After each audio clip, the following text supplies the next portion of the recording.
याच्यामध्ये एकत्र करून ठेवायचं आणि नंतर आपल्याला जेवढं पाणी यामध्ये घालायचं आहे तेवढं पाणी घालायचं.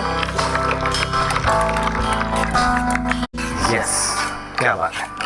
आणि आता थोडंसं तूप मी आता घालेन, मोहरी, जिरे, मेथी दाणा, हिरवी मिरची, कढीपत्ता, हिंग यामध्ये घालणार आपण.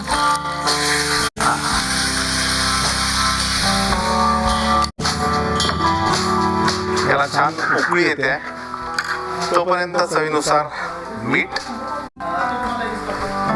आणि साखर. गुजरातमध्ये जी कढी होते ती बऱ्यापैकी गोडसर असते आणि घट्ट असते. राजस्थानामध्ये जी कढी होते